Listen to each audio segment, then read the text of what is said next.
Okay, here we go. We're removing our run of pure copper parts from Sinter 1 on the Metal X. Wanted to show you guys what we got here. Wow, these look really beautiful.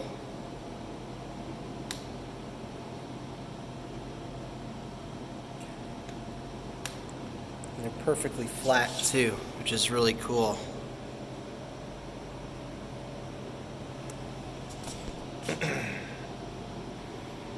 This is a heat sink, complex geometry, pretty cool.